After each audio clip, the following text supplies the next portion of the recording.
In the first hand, we're playing on a four-handed on a 6 max table.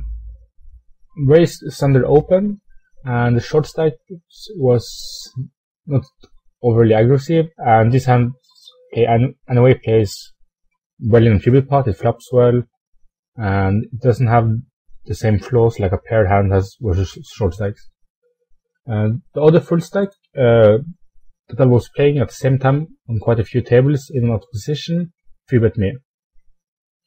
I think the only obvious choice pre-flop is to flat his 3-bet and keep the pot to stack ratio high, so position is worth more, and we can make his life harder since we can try to execute better in position than he can out of position.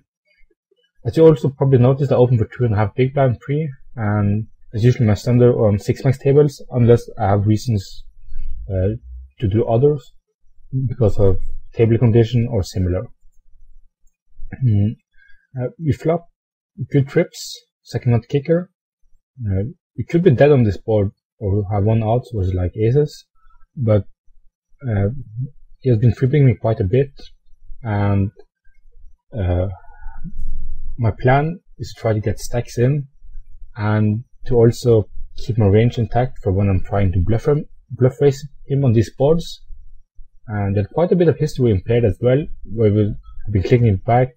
I've been raising bet, he was better betting, I've been better betting, some 4-bets, and both I think was capable of going pretty far with the hand on any paired board.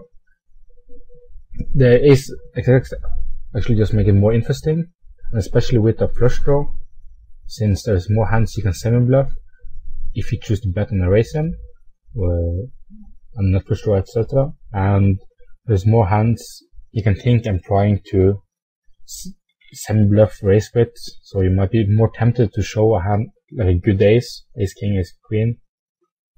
And as we can see, he leads into me for less than half pot. We obviously know how this looks. It looks weak, or we can try to induce something. And I want to play along and actually raise him. I choose a size bit on the biggest side, trying to leave him with roughly 1 pot size bet. And it's not that big if you factor in how big the pot is, just because he's betting so low. I try to look really full of shit and hoping he would do something stupid. Obviously result oriented, if he just folded the hand now, it's not that interesting, but the plan is working so far. Is continuing flatting, and we get to the turn. He's checking, so my decision is if I should bet, and if so, how much. The first thought I had was like you could easily show 1300 and 1400 pot, and hope he will do semi big call with a good ace.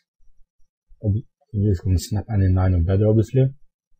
And the other thought was, you could see here a bit weird sizing. I've been sizing weird back at him, and we had dynamic going where we both sized lower in nut boards, where you can have the other one drawing dead and setting up for a river barrel.